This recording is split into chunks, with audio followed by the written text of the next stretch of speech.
everybody. It's Elizabeth from Alpus Astrology at alpusastrology.com. Thanks for joining me today. So today, this is my take on September 2022 astrology. And as per usual, I'm just giving you my take on what I see. It's up to you to do what you want with the aspects in your chart and how it's affected you. So, when we look at September, I thought it was really interesting that by mid-month, literally, we will have all the outer planets will be retrograde and all the interpersonal planets will be direct. And for me, this said that the latter half of September is probably going to be a big time period where people make a lot of decisions and movement forward with regards to what anything to do with Venus and communications.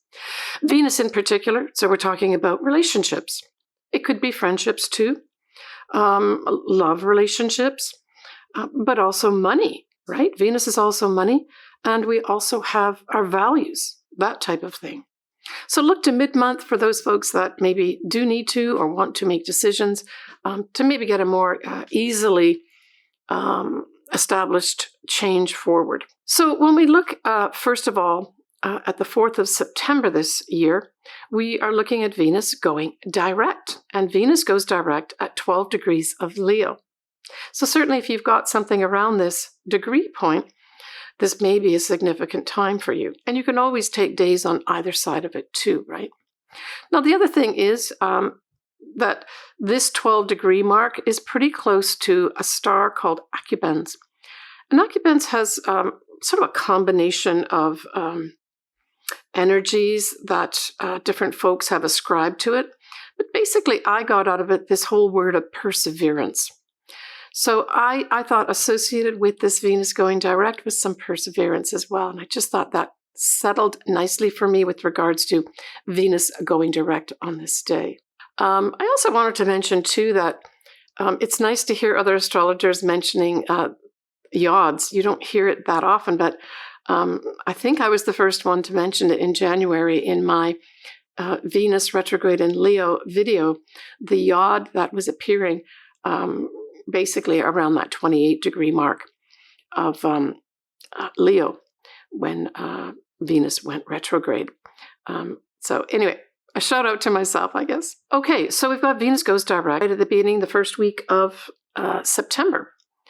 Now, next we have the new moon in Virgo. And I've just got to say, I really like this new moon. Now, I know there's some things going on with regards to Mercury being retrograde at this time. Mercury will be going retrograde at this new moon in Virgo. The new moon will be at 6:39 p.m. Pacific Daylight Time, and it will be at 21 Virgo, 58 minutes. And I wanted to put a shout out to my significant other, as well as editor Noah. His birthday is exactly on this day. So happy birthday, Noah. And a big happy birthday to my brother Philip, who has his birthday the day before. So both of these guys are going to be affected in a positive way of newness in their life for the following year. That's how it works. Now, we do have the ruler of Virgo, which of course is Mercury, is still retrograde, and it will be retrograde at about 8 degrees of Virgo. And of course, this is the degree point that Mercury will, in a few days, or actually the next day, go direct. So it really is just a matter of around, not even quite 24 hours of the new moon in Virgo that Mercury will go direct. So I really take this as a positive effect, even though technically Mercury is still retrograde at the new moon. Certainly the following day, I would say, is going to be excellent for maybe getting some information to come through. When we look at Mercury in Virgo, we're really talking about, sure, messages and communications, but ones of import, ones of significance. Something that means something. It's just not a lot of data. It's data that actually has some meaning behind it. And so for those folks that maybe were struggling with some kind of data, information, messages, that sort of thing, look to this day, the 15th, the day after the new moon, as perhaps some time period of clearing up and then continual clearing up for the rest of the month. All right, other things that we have at this new moon in Virgo include the moon and the sun trining retrograde Uranus. Well, this, I thought, even though it's retrograde, I love this trine. Trine always brings in favorable energy, right? It brings in easy energy. It's not difficult to do things. What is it not difficult to do? To change something, to do something new, right? Uranus is about change. Sure, it can be unexpected. So for those folks that were looking for a change to happen, this may be ushered in at this new moon. The other thing I thought as well was that because the moon and the sun are directly affected together, this could be also a more emotional, right? Emotional change at this time too, as well as perhaps a physical change, because the moon and the sun stand for different things, but they're together here at this trine. So I really like this idea of change for newness in our lives. Now, the other thing that Virgo represents, besides data and things like that, that is important, it also stands for our health, right? Our physical health, our mental health. So this could also be something where newness suddenly comes in and we can see this positive change in our life. It also has to do with service. So if there's any connection here with regards to service, say a job that you are applying for that has to do with service, this could unexpectedly usher that in for you too. Now we will have Venus squaring Jupiter. And as I've mentioned in other videos, it's really hard to get a bad aspect when we have Jupiter in the mix. So I don't see this square as anything really, really bad. It can bring in, for some folks, a sort of passive way of thinking or being on this day of the new moon. But it can also be, a time period where we can experience love. I mean, Venus and Jupiter together are lovely, lovely energies. And even though it's a square, that's okay. It could be that, you don't do anything to attract in. That's Venus. This expression of love, someone expresses their love to you on this day. That could happen with this as well. But generally speaking, it would be really people just being a little more passive and not taking any direct action with regards to that square effect, right? Okay, so we also have this month, we have the autumn or fall equinox. And that on Pacific Daylight Time is going to be on the 22nd of September this year. And that's when the sun ingresses or goes into Libra at 0 degrees and 0 minutes. That's at 11:49 p.m. Pacific time. So certainly for those on the East Coast, it would be the next day, the 23rd. And I put the chart up here for you to look at and see if anything maybe stands out for you with regards to your own chart. Because if it does, then that could be a time period. It's approximately a time period of about 3 months where you may have some kind of interesting activations of some sort to do with the autumn or fall equinox. So when we look at the next lunation, it is the full moon in Aries. So we're not talking about an eclipse here yet, although we do have the north nodes in Aries. It is on the 29th of September at 2:58 Pacific Daylight Time, and it's at 6 degrees of Aries exactly and 0 minutes. Now, I just wanted you to note, for those folks that like to plan ahead, like me, we are going to have an eclipse very close to this degree. That's also a full moon, but it's a full moon eclipse. It will be at 5 degrees of Libra. And the reason I say that it's close, even though this one is in Aries, this full moon, and the eclipse is in Libra, full moons put the moon in one place and then the sun in the other, or vice versa, right? So on the 25th of March, 2024, we will have the sun that's going to be in the same degree as this full moon in Aries at 6 degrees on the 29th of September. So what does that mean? It means that there's kind of two lots of culminations here. And depending what houses you're looking at. So look first of all to the house that Aries falls in, especially the degree of 6 degrees Aries. And then look to the opposite house and see what's there. What house is that? And so pay attention to both those houses, because both those houses are up for some kind of culmination, some kind of endings, or a very big illumination, just like a full moon becomes so bright right in the sky. All right, just a little heads up. I'll still, I will cover that eclipse in March for sure. Now, also at this full moon, what else do we have happening here? Well, we have Mars, which is the rulers of Aries, is in its detriment because then it's in the opposite sign, 21 degrees of Libra. But it is conjunct the south nodes. In turn, that Mars is also sextile to Venus. Now, this setup says to me, especially when we talk about Mars, the ruler of the moon, conjunct the transiting south nodes, it really kind of puts an emphasis on letting things go, right? A lot of times we talk about the south nodes as where we need to let go of something. And so I really saw this full moon as a letting go of some things as well. So again, look to where you have Aries and where you've got Libra. It's those two places that are going to be affected. But because we've got this sextile to Venus, Venus puts a little sweetness in there. Venus makes things a little nicer. So I would say for those folks that maybe, let's just say you want to end a relationship or end a friendship for that matter, this Venus being here by sextile gives you the opportunity to make things nice, to make it easier, to make it sweeter, right? And it does bring in something favorable potentially with regards to love, because Venus and Mars together, right, are the celestial lovers. And Venus, of course, is still in Leo. Leo rules things like true love and new love. So even though this is a full moon, that element can be brought in.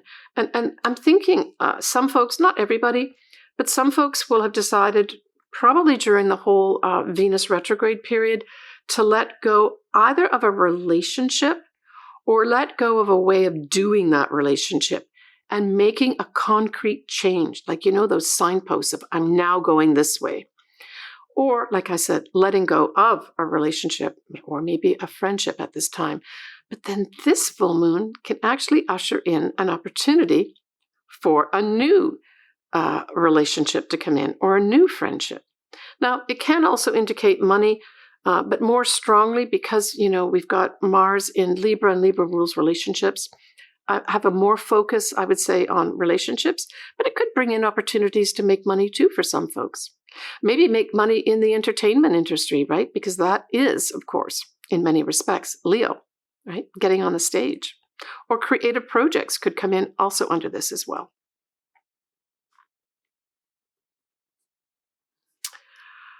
Let me see what else. Yeah, I think that kind of covers what I wanted to cover. Mercury is going to be direct at this point. And it will be trining Uranus. So I saw this as very favorable too. And I didn't mention that Mercury does go direct on the 15th of September. Well, actually, I did mention it, so that's okay. I've already mentioned that. What I'd like to do, though, is talk about this whole Mercury now direct. So that's positive messages, messages flowing freely, our thoughts working better. Widely trining Uranus says some kind of excitement here with regards to, if it's an inner thing, it's our inner thoughts become excited and sort of more motivated to do things, to change things. You can maybe get these thoughts about, hey, I can see how I can make these changes now in whatever area of your life. This can also bring in just straight positive change, right? Just generally speaking. So for those folks that were maybe affected by this whole Mercury retrograde, now that we've got it direct at this full moon, this could be a positive time of favorable change that comes unexpectedly And maybe it's unexpectedly in our thoughts. We get a little bit of an aha or an enlightenment of some sort, or we get a message out of the blue coming through that is really positive because it facilitates this change that we want to make. And in Aries, we're talking about a change. We're talking now because we've got the influence here of the full moon, which is in Aries, to be independent, right? Okay. The other thing that we've got at this full moon is a yod again. And the yod at its base has Uranus at 22 of Taurus. And then we've got the Neptune at 25 degrees of Pisces. And it is pointing to the south node at 24 degrees of Libra. Wow.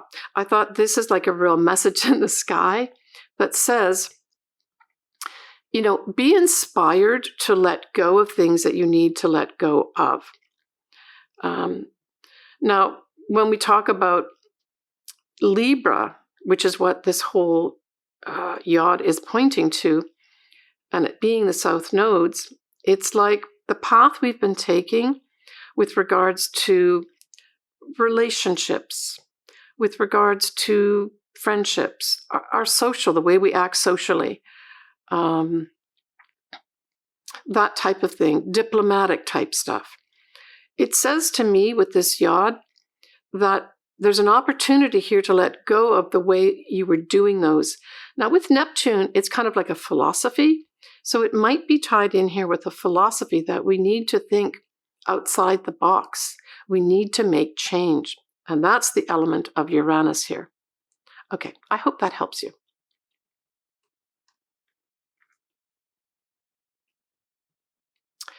The other thing I wanted to mention about September 2023 as an overall energy is that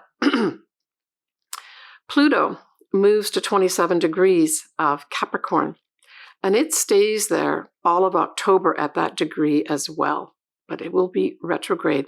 So this is more inward transformation. So I saw this as a positive thing in the sense of Pluto's all about, you know, transforming ourselves. It's about seeing the truth.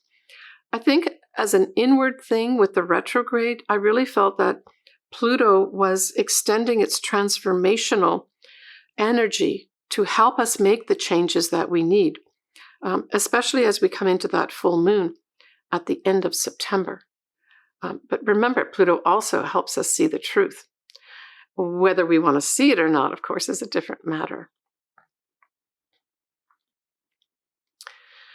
Okay, so when we look at October, as I mentioned, Pluto will be going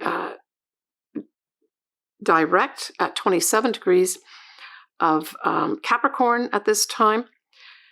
There will be a new moon at 21 degrees of Libra. And we've got the last full moon eclipse at 5 degrees of Taurus.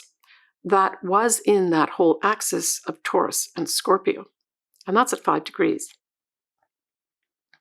We also will have Mars in Libra as well. So kind of a big activation of all Libra type stuff. And of course, remember, this is where the south nodes are by transit at this time. I wanted to mention that when I reach 10,000 subscribers, which will hopefully be soon, I've decided I will do my first live video. So what do you need to do as a viewer or subscriber? You definitely need to be subscribed to my channel to get notification of this, but you also have to hit that bell. By hitting the bell as well as subscribing, it sends you all the updates and notifications, including the live YouTube that I will be doing when I reach that 10,000 mark. But I will do my best to reach out to people and let people know. But that is what I've decided to do for my viewers and my clients when I reach that 10K subscriber. If you see the 10,000 mark come up on my subscribers, you know that I will shortly be doing a live video with everyone. I haven't decided what the actual subject's going to be. Obviously, it's going to be astrology, but I might just leave it wide open with regards to people reading their charts, because it seems to me that's the most difficult thing for a lot of people. And so I think that's probably what I'll focus on, something to do with reading your chart and how to more easily read your chart as an individual without relying on people like me. All right, folks, let's move on now to the individual signs and ascendants. Okay, Virgo. So this new moon obviously is in your sign. So happy new year to all my Virgo subscribers, viewers, and my clients. This is a fabulous new moon. And certainly if you've got something around the 21 degree of Virgo, your sun or your ascendant, this is a whole new year for you, right? That's the effect of having a new moon at the degree point of your own sun or your own ascendant, or conglomeration of planets. And we can leave comments about that, and I can give you more information. You also have, of course, your ruler, Mercury retrograde, is still going to be technically retrograde in your sign at this new moon. But the next day, the 15th, it goes direct. So honestly, within less than 24 hours, you're going to have your ruler go direct at your new moon. And so I'm just going to throw this in and say that I think it's still really positive, that I still think at this new moon, you're going to be able to make new initiatives with regards to anything to do with your first house. So that's anything to do with you. It could be something like your thoughts, the way you communicate, information that you have coming in, information that you're collecting. So for those Virgos that literally are collecting information and data of importance, this new moon is going to really facilitate that, because with the Mercury going direct from retrograde position in less than 24 hours of the new moon, it really means that you're going to be able to take this information and get it out there, and it's going to be important information. So for those Virgos that are involved in that, I would say this new moon is going to usher in some fabulous new beginnings for you. And so look at the 14th and the 15th of September for sure, right? Mercury will go direct, Virgo, at 8 degrees on the 15th. So if you do have something around the 8 degree mark, say for instance, my friend Noah, he has his Mars in his chart there. So what does this say? Well, this says that Mercury going direct on his Mars says that he is going to have some important action that he has to take with regards to data or information or messages that he has to get out around that new moon. And so that's the effect of the direct motion of Mercury if you've got something around the 8 degree mark. Now, when we look at the full moon in Aries, Virgo, that's in your 8th house. And so I always look at the 8th house as a money house, just like the 2nd house can be a money house. And for me, I think this is going to be to do with shared resources. There's going to be it's a culmination, but it's also a start because it's in Aries. Aries is the first, in the natural zodiac, it's the first sign. So it means to me there's some kind of new initiative, even though there's an ending, there's a new initiative with regards to money. And in particular, money that you get either from other people that you share with other people, could be checking accounts, but it could also be your investments. Maybe you're going to be able to take some new initiative with regards to your investments by ending something. For others, they may be retiring at this time, and you decide that you want to access those funds now. And at this full moon in the 8th house at the end of the month, you decide that you're going to start collecting on some of those investments or 401ks or pensions that you have. But I would say, because a full moon does illuminate things, Virgo, as it's just a general thing, I would say, please just take a look at all your investments, all the resources that you share with other people, and make sure that they're up to snuff. Maybe you're going to decide they're not up to snuff, and that maybe the financial advisor that you are using, you don't want to use, and that you want to take an independent way of dealing with your finances. So you let your financial advisor go, and an Aries thing is independently decide to do your own investing with your investments. For other folks, it might be that you end some kind of psychological thing, and this could be literally something like therapy. For some Virgos, you may be in some kind of therapy of some sort, and you decide that you've reached a point of independence, that's the Aries part of it, where you're going to go on your own now, that you've gotten what you need from it, and that you need to end it. And that's what you decide to do. The other thing that the 8th house represents, and because this is a full moon, some secrets could come to light for you, either your secrets or somebody else's secrets. That's another effect of the 8th house too. But I think generally speaking, Virgo, I see this whole influence of the full moon to do with your investments. So just take a careful look at things and make sure everything's in order, because you do like things in order, Virgo. All right. Take care, Virgo. All right, everybody. As always, I would love to do your chart. I leave all my contact details below here. Please feel free to reach out to me. I love hearing from everybody. Leave comments. I will always get back to you. Please take good care of yourself, and I look forward to chatting with you soon. Take care, everyone. Bye for now.